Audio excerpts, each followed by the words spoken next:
Unified 911, anong matutulong namin sa'yo? Anya ti maitulong mi ken kapo. Anong may tatabang ko sa Unsay imo? akong ikatabang nimo? Ngini makadabang namisal ka no. Sa anumang wika o dialekto, may tulong na darating sa iyo.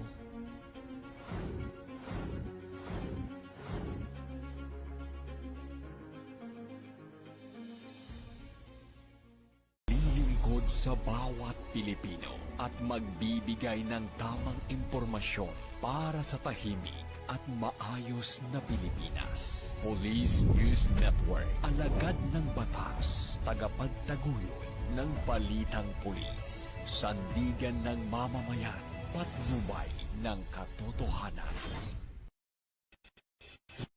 Kampo Krame, maghahatid ng pinakahuling kaganapan at nagbabagang balita. Ito ang PNN Police News Network. At ngayon, ang inyong mga tagapagbalita. Magandang araw, bagong Pilipinas. Ako ang inyong alagadang batas, tagataguyod ng Balitang Pulis. Ako po si Patrolman Edwin Baris. Maghahatid sa inyo ng tamang balita, kwento ng pulis at serbisyo para sa mamamayan. At ito ang PNP News Online. Ang pangunahing balita ng Police News Network, alagadang batas, tagataguyod ng Balitang Pulis.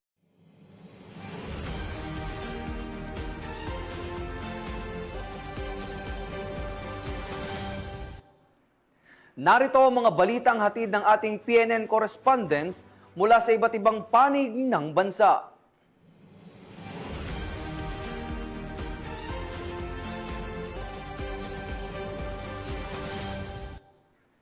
Isinagawa ng Cebu City Police Office ang isang simulation exercise sa Nostra Mall sa Cebu City bilang bahagi ng patuloy na paghahanda ng kapulisan sa posibleng emergency at banta sa kaligtasan ng publiko.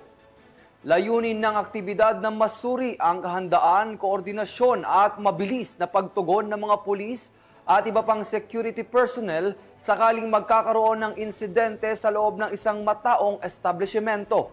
Ang buong detalye ay ibabahagi ni Patrolwoman Annalyn Canoog. Matagumpay na naisagawa ng Cebu City Police Office ang Code 8 Simulation Exercise sa Nostar Mall, Cebu City noong 17 ng Disyembre sa taong kasalukuyan. Ito ay bilang bahagi ng patuloy na pagsisikap na mas palakasin ang paghahanda sa seguridad, interoperability at kakayahan sa pagtugon sa anumang emerhensya. Ang nasabing aktibidad ay pinangunahan ni Police Colonel George V. Lianan, Officer in Charge ng Cebu City Police Office. Ito ay sinagawa ng may mahigpit na koordinasyon ng SWAT Cebu City, EOD K9 at Nostar security personnel. Ang simulation scenario ay nagsasangkot ng isang unattended paper bag na pinaghihinalang naglalaman na improvised explosive device sa loob ng mall. Ang insidente kaagad at maayos sa tinugunan ng matauhan ng EOD na gumamit ng isang robot para sa pagtatapon ng bomba upang i-neutralize ang simulate na banta. Samantala, isang post-activity critic ang sinagawa sa mga kalahok na unit. Binigyang diin ng pagtatasa ang mataas na antas ng kahandaan, koordinasyon at pagtugon ng parehong unit ng Cebu City Police Office at mga tauhan ng seguridad ng Nostar Mall. Ang CIMEX ay nagsisilbing mahalagang bahagi ng maagap na diskarte ng Cebu City PNP sa pagpapanatilang isang mahusay at epektibong puwersa ng pulisya na may kakayahang mabilis na tugunan ang anumang hindi kanais-nais na mga insidente na maaaring mangyari sa komunidad.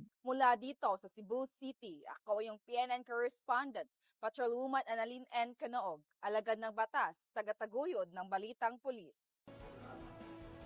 Maraming salamat, Patrolwoman Canoog. Sa isinagawang community immersion, nakipag-ugnayan ang mga kalahok sa mga lokal na opisyal at residente ng iba't ibang barangay sa lungsod. Tinalakay ang mga isyong pangsiguridad, kapayapaan at mga hakbang upang mapanatili ang kaayusan sa komunidad. Ibabalita yan ni Patrolwoman Joyce Abiog. Isang matagumpay na community immersion program ang naisagawa ng mga miyembro ng Public Safety Senior Leadership Course Batch 2025-02 Casilasa sa Barangay Tumaga, Zamboanga City. Ito ay pinangunahan ni Police Colonel Samuel S. Dolorino, Chief of Regional Training Center 9. Kasama sa aktibidad ng mga tauhan ng iba't ibang PNP unit, local government official at iba pang civic organization. Ang aktibidad ay patuloy na isinagawa at ginanap ng 3 araw. Ginanap sa aktibidad ang gift giving, lecture ukol sa Comprehensive Dangerous Drugs Act of 2002 at Anti-Violence Against Women and Their Children Act of 2004. Nagkaroon din ng first aid training para sa mga local government officials, habang ang mga barangay tanod ay tinuruan ng handcuffing at arresting techniques. Bilang karagdagan tulong ay nakatanggap din ang nasabing barangay ng flashlights, batuta at solar panel upang magamit sa kanilang mga tungkulin sa komunidad. Layunin ng programang ito na ibahagi ang natatanging galing at talento ng mga estudyante at ng mga mamamayan upang mahikayat ang mga ito na makilahok sa produktibong gawain. Ang sama-samang pagkilos na ipinakita ng kapulisan, katuwang ang iba't ibang ahensya ng gobyerno at pamayanan tungo sa serbisyong may malasakit para sa bayan. Ang ating pagtutulungan ay isa lamang hakbang tungo sa serbisyong nagkakaisa para sa masaya at maunlad na bagong Pilipinas. Mula rito sa Zamboanga Peninsula, ako ang inyong PNN correspondent, Patrolwoman Joy Sabyog, alagad ng batas, tagataguyod ng Balitang Pulis. Maraming salamat, Patrolwoman Abyog.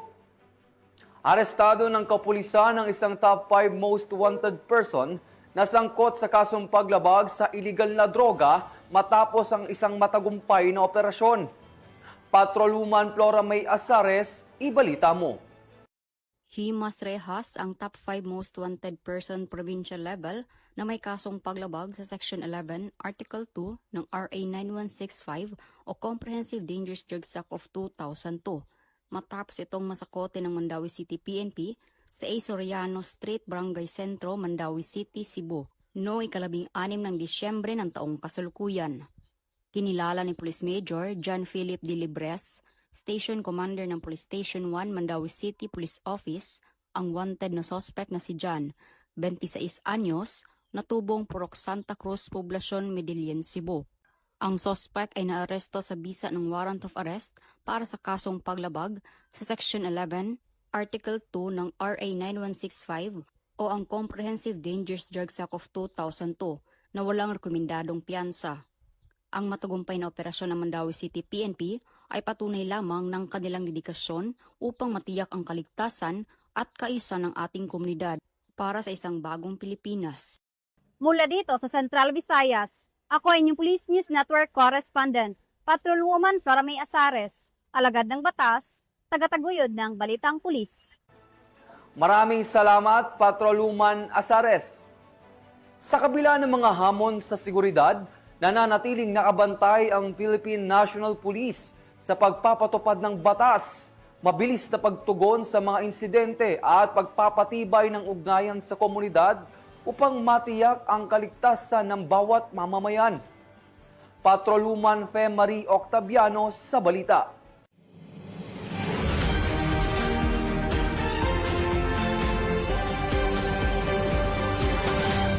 Binigyang diin ni Pangulong Ferdinand Bongbong Marcos Jr. ang mahahalagang papel ng mga pulis sa kabila ng umiiral na political noise at komplikadong hamon sa lipunan. Sa kanyang talumpati sa oath-taking ng mga bagong star-ranked generals ng Philippine National Police, sinabi ng Pangulo na ang mga mamamayan ay umaasa sa mga pulis bilang agarang linya ng proteksyon sa gitna ng social divides, political tensions at digital na banta na maaaring lumampas sa pisikal na espasyo. Tiniyak naman ni Pangulong Marcos ang suporta ng administrasyon sa PNP kabilang ang Executive Order No. 107 na nag-update sa base pay ng mga military at uniformed personnel at ang pagtaas ng daily subsistence allowance sa 350 pesos. Binanggit din niya na ang kapakanan ng pamilya ng pulis ay mahalaga sa kanilang serbisyo sa bayan. Hinikayat niya ang bagong generals na gamitin ang kanilang mataas na ranggo ng may responsibilidad, pagpapasya at integridad at patuloy na pagbutihin ang kanilang sarili, personal man o profesional, nang hindi maging kampante sa posisyon. At ito ang bagong PNP para sa bagong Pilipinas, serbisyong mabilis, tapat at nararamdaman.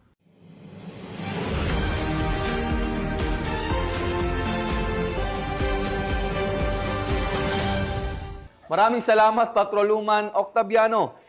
Patay ang 5 armado matapos ang isang engkwentro sa pagitan ng mga ito at ng kapulisan sa lalawigan ng Cotabato. Naganap ang sagupaan habang nagsasagawa ng lehitimong operasyon ang mga pulis laban sa isang armadong grupo na umanay sangkot sa serye ng kriminal na aktibidad sa lugar. Patrolman Adrian Dayaw, ibalita mo.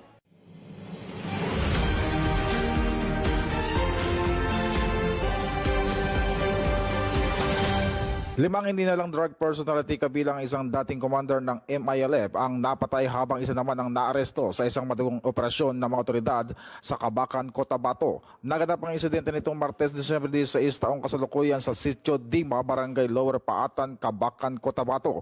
Ayon kay Police Lieutenant Colonel April Lu Palma, hepe ng Kabakan Municipal Police Station, nagsagawa ng operasyon ng pulisya kasama ang Philippine Drug Enforcement Agency upang ipatupad ang mga warrant of arrest laban sa mga wanted na individual.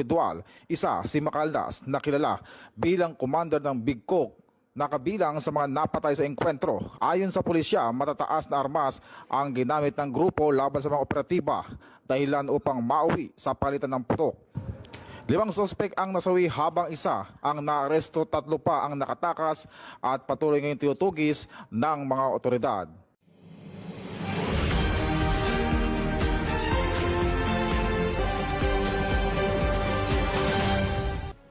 Maraming salamat, Patrolman Dayaw. At yan ang mga balitang nakalap ng ating PNN correspondents mula Luzon, Visayas at Mindanao. At mga ka-PNN, 6 days na lang, Pasko na.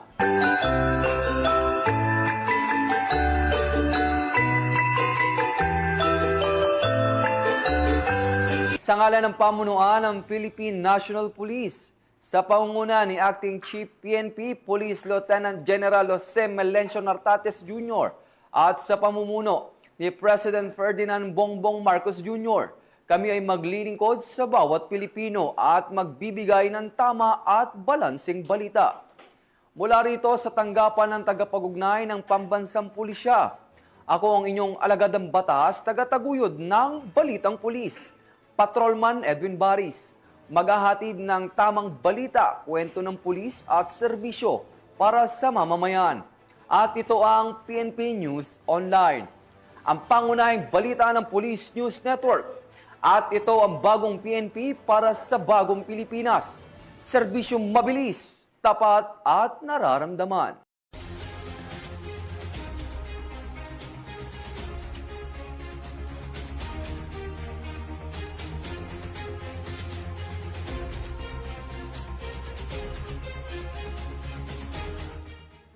Police News Network, alagad ng batas, tagapagtaguyod ng balitang pulis.